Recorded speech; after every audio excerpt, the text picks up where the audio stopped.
இயேசு கிறிஸ்து நம்மளிடத்தில் எதிர்பார்க்கிற அன்பு என்ன அப்படின்னா, சிலுவை எடுத்துக்கொண்டு அவரை பின்பற்றுகிற அன்பைத்தான் தேவன் எதிர்பார்க்கிறாரே தள்ளி, அவருக்காக நாம அழுது கொண்டிருக்கிறத அவர் விரும்பல. ஐயோ கஷ்டப்பட்டுட்டாரு, நமக்காக அடிக்கப்பட்டுட்டாரு, நமக்காக சித்திரவதை செய்யப்பட்டுட்டாரு. நம்ம அதை உணர வேண்டும். ஆனால் எதை குறித்து நம்மிடத்தில் அவர் அன்பை எதிர்பார்க்கிறார் என்றால், தன்னைத்தானே வெறுக்கணும். நம்ம தன்னைத்தானே வெறுத்து தன் சிலுவை எடுத்துக்கொண்டுதான் அவரை பின்பற்றணும்.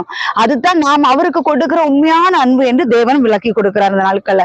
அதனால ஏசப்பா அடிபட்டுட்டாரு, ஏசப்பா எனக்கு காயப்பட்டாரு, ஏசப்பா சிலுவையில் அறையப்பட்டுட்டாரு அப்படின்னு எல்லாம் அன்பு பாராட்டுறதை விட, அவருக்கு நம்ம கொடுக்கிற மேலான அன்பு என்னன்னா, நம்ம இந்த உலக ஆசை பாசங்களை வெறுத்து அவர் கொடுத்திருக்கிற சிலுவை நாம் எடுத்துக்கொண்டு அவரை பின்பற்றுகிறது உண்மையான அன்பு என்று வேதவசனம் சொல்லுகிறது. யோவான் எழுதின சுவிசேஷம் 3ஆம் அதிகாரம் 3ஆம் அதிகாரம் அதுல 14வது வசனத்துல என்ன சொல்லப்பட்டிருக்கு? தம்முடைய பேரான குமாரனை விசுவாசிக்கிறன் எவனோ அவன் கெட்டு போகாமல் நித்திய ஜீவனை அடையும்படிக்கு அவரை தந்தரில் இவ்வளவாய் உலகத்தில் அன்பு கூர்ந்தார். கர்த்தருடைய பிள்ளைகளே, அவர் நம்மள்ட்ட அன்பு கூர்ந்திருக்கிறார். எப்படி அன்பு கூர்ந்தாரு? தம்மைத்தாமே வெறுமையாக்குறார், தம்மைத்தாமே அடிமையின் ரூபம் எடுத்தாரு. நம்மளுடைய பாவங்களுக்காக அவர் கல்வாரி சிலுவையில் அறையப்பட்டார், நொறுக்கப்பட்டார், சித்திரவதை செய்யப்பட்டார், பாடுகளுக்குட்படுத்தினார்.